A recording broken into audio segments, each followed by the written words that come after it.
तो इस वक्त की बड़ी खबर यह है कि हैदराबाद निगम चुनाव की मतगणना जारी है और शुरुआती रुझानों में बीजेपी को भारी बढ़त मिल रही है। बड़ी खबर हैदराबाद से, शुरुआती रुझानों में बीजेपी को भारी बढ़त मिल रही है।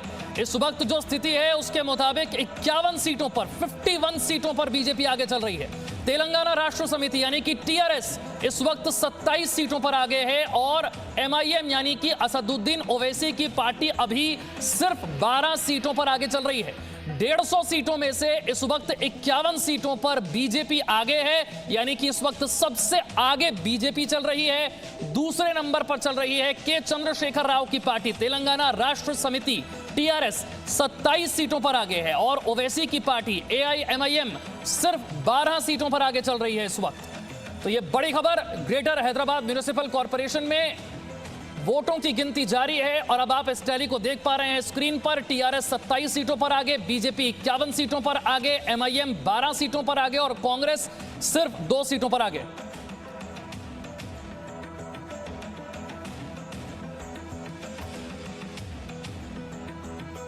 सबसे पहले रुक करते हैं हैदराबाद का हमारे सहयोगी प्रसाद भोसेकर इस वक्त हमारे साथ जुड़ रहे हैं। प्रसाद, अब तक के रुझान बता रहे हैं कि बीजेपी सबसे बड़ी पार्टी बन रही है। देखिए, ये शुरुआती रुझान है और इस बार बैलेट पेपर द्वारा वोटिंग हुई थी और काउंटिंग भी बैलेट कुछ देर लग सकता है क्योंकि 2 राउंड्स के काउंटिंग होने हैं और उसके बाद ही पता चल पाता है। लेकिन जिस प्रकार से शुरुआती रुझान आ रहे हैं, ज़रूर बीजेपी के लिए एक अच्छी खबर होगी जिस प्रकार से उन्होंने मेहनत की। लेकिन मैं आपको बता दूं कि अभी भी काउंटिंग जारी है और कई सारे जो है डिविजन्स को गिनना है। तो ये अभी जो मानना कि बीजेपी आगे है थोड़ा सा प्रीमैच्योर होगा। जैसे जैसे एक घंटे 1.5 घंटे के बाद ज़रूर पता चल पाएगा कि लीड कितनी है। लेकिन अब तक की जो खबर आ रही है उसके मुताबिक बीजेपी के लिए काफ़ी एक खुशी की खबर हो सकती है फिलहाल इस वक्त के लिए। और जिस प्रकार से कैंपेनिंग हमने देखी पूरे जीएचएमसी इलेक्शंस में, ग्रेटर हैदराबाद म्युनिसिपल कॉरपोरेशन के चुनाव में, एक से एक कद्दावर नेता बीजेपी के यहाँ पर आए थे और सीधी टक्कर उन्होंने तेलंगाना राष्ट्र समिति के साथ ली है। तो कितना वो वोटों में तब्दील होता ये काउंटिंग में जरूर पता चल पाएगा। लेकिन जिस प्रकार से आप कह रहे हैं कि लीड्स आ रही हैं, जरूर बीजेपी के लिए एक एनकरेजिंग साइन है।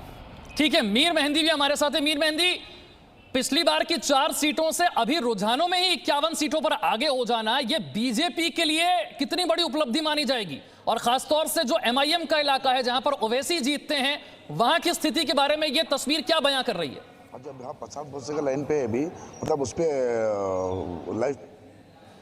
ठीक है, चलिए मीर मेहंदी के पास मैं जाऊं उससे पहले वरिष्ठ पत्रकार मुकेश कौशिक साहब मेरे साथ है। मुकेश कौशिक साहब, ये रुझान क्या बता रहे हैं, क्या संकेत दे रहे हैं?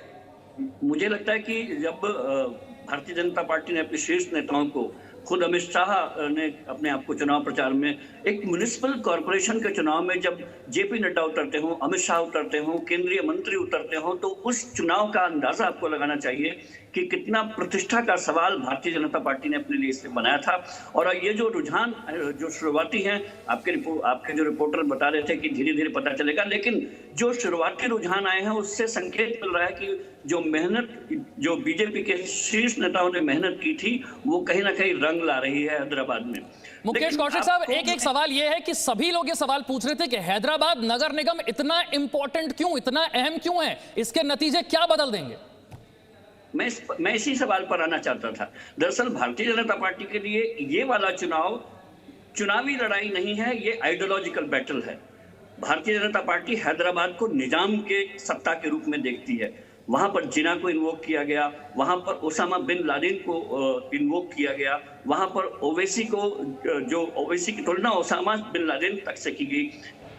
ये इसलिए किया गया क्योंकि भारतीय जनता पार्टी अपने हिंदुत्व को हैदराबाद के निजाम के साथ उसकी आखिरी गढ़ में उसको खत्म कर देना चाहती है। और हैदराबाद को जीत लेना एक तरह से हिंदुत्व का वो परचम है जिसमें निजाम के जो बचे खुचे अवशेष रह गए हैं उस सत्ता के, उसकी जो स्मृतियां रह गई हैं, भारतीय जनता पार्टी उनको धूमिल करके उनको परास्त कर देना चाहती है। दूसरा कारण ये है कि मुझे लगता है कि ये साउथ के लिए, भारतीय जनता पार्टी के लिए बहुत प्रतिष्ठित गेटवे है।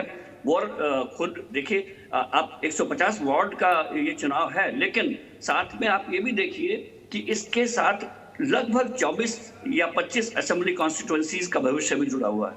4 लोकसभा सीटें इस पूरे हैदराबाद और सिकंदराबाद से आती हैं। इसके हैदराबाद और सिकंदराबाद के इर्द गिर्द के जो इलाके हैं वो हैदराबाद से प्रभावित होते हैं। इसलिए भारतीय जनता पार्टी के लिए इस समय ये आइडियोलॉजिकल लड़ाई है। कल के लिए ये सत्ता की लड़ाई होगी और 10 साल बाद, मुझे लगता है कि 10 या 5 साल बाद वहां पर तेलंगाना राष्ट्र समिति उतने ही कमजोर पोजीशन में खड़ी दिखाई देगी जितने की मजबूत बीजेपी हो सकता है कि सत्ता में आ जाए। ठीक है, आपने एमआईएम के मुकाबले कहा, लेकिन इतना तो शायद बीजेपी ने भी उम्मीद नहीं की होगी कि टीआरएस से दुगनी सीटें इस वक्त रुझान में उसके पास हैं। तेलंगाना राष्ट्र समिति से दुगनी सीटें इस वक्त रुझान के मुताबिक। अगर बीजेपी ने उम्मीद न की होती कि वो टीआरएस से दुगनी आएगी और वो ओवैसी की पार्टी को 3rd स्थान पर धकेल देगी, तो मुझे नहीं लगता कि वहां पर अमित शाह या जेपी नड्डा या मंत्री इस तरह से चुनाव प्रचार में हिस्सा लेते। भारतीय जनता पार्टी ने इस जीत को आते हुए देख लिया था, सिर्फ इसको पकाना था उनको। और मुझे लगता है कि ये बहुत एक शूट रणनीति है एक भारतीय जनता पार्टी की। और विशाल, आप तो खुद भी चुनाव में कई बार मेरे साथ भी जुड़ते रहे हैं और आपको भी भारतीय जनता पार्टी की जो दूरगामी चुनाव रणनीतियां हैं उसका काफी एहसास है। भारतीय जनता पार्टी 6 महीने के लिए चुनाव नहीं लड़ती, अगले 2 साल को सोच कर नहीं लड़ती, वो 10 साल बाद आगे की रणनीति के साथ चुनाव लड़ती है। और जब ग्रेटर हैदराबाद म्युनिसिपल कॉरपोरेशन में उसकी इतनी प्रतिष्ठा का सवाल बनाया गया, तो हम सब ने हैरत के साथ ही नहीं बल्कि इसी रणनीति को बारीकी से गौर करने की कोशिश की थी कि ऐसा क्या है हैदराबाद के म्युनिसिपल कॉरपोरेशन के चुनाव में कि भारतीय जनता पार्टी इतनी सीरियस हो गई है। और वो सीरियसनेस का नतीजा इन चुनाव परिणामों में दिख रहा है। ठीक है, प्रसाद भोसेकर का मैं फिर से एक बार रुक करना चाहूंगा। प्रसाद, लेकिन एक वजह यह भी है कि एमआईएम लड़ी भी कम सीटों पर है, सिर्फ 51 सीटों पर लड़ी है एमआईएम और उसमें से 12 सीटों पर अभी आगे है। पिछली बार 44 सीटें जीती थी। ये जो ओल्ड सिटी का इलाका है जहां पर एमआईएम का प्रभुत्व ज्यादा है, वहां की स्थिति क्या है, क्या रुझान रहा वहां पर चुनावों में?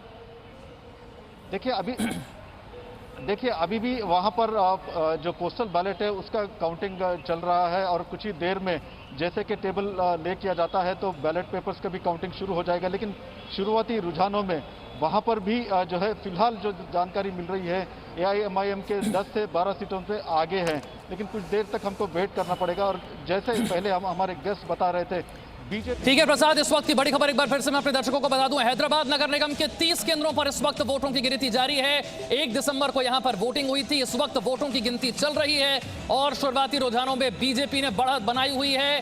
दूसरे नंबर पर है तेलंगाना राष्ट्र समिति यानी कि टीआरएस। बीजेपी इस वक्त 51 सीटों पर रुझानों के मुताबिक आगे चल रही है।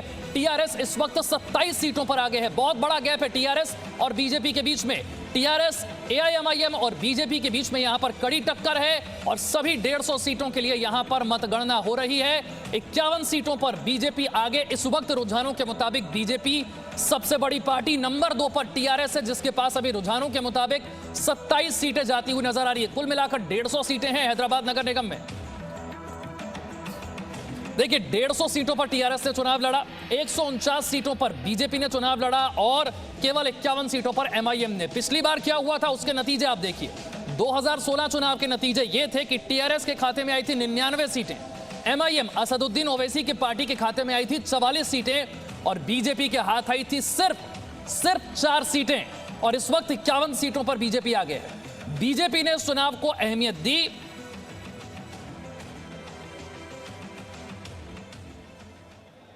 एक बार फिर से प्रसाद का मैं रुख करना चाहूंगा। प्रसाद, जो बात हम कह रहे थे कि ओल्ड सिटी का इलाका जहां पर एमआईएम का प्रभुत्व ज्यादा है, वहां पर चुनावों में क्या रुख रहा, अभी की स्थिति क्या है? देखिए अभी भी तस्वीर साफ नहीं हो पाई है, लेकिन यहाँ पर पूरी जोर एआईएमआईएम ने लगा दी थी क्योंकि सिर्फ यही एरिया उन्होंने कॉन्सेंट्रेट किया था। 51 सीटें यहीं पर लड़ी थी, लेकिन बीजेपी ने भी अपने कैंडिडेट्स यहाँ पर उतारे। काफ़ी स्ट्रैटेजी ओल्ड सिटी के लिए भी उन्होंने रखी। अगर आपको याद होगा, चार मीनार से सटा हुआ जो भाग्यलक्ष्मी मंदिर है वहां पर अमित शाह गए थे, वो काफ़ी सिंबॉलिक विजिट था। ये बताना चाह रही थी बीजेपी की पुराने शहर में जाना भी उतना मुश्किल नहीं है। तो ये जो विजिट्स थे उसके और कई सारे लीडर्स यहाँ पर जो आए हैं, योगी आदित्यनाथ ने भी चार मीनार से 500 मीटर की दूरी पर अपनी सभा की थी। तो पूरा जोर लगा दिया था। लेकिन जैसे जैसे नतीजे आएंगे जरूर पता चल जाएगा कि क्या हैदराबाद में किसका मेयर होगा। लेकिन जो शुरुआती रुझान है जरूर वो एनकरेजिंग है भारतीय जनता पार्टी के लिए।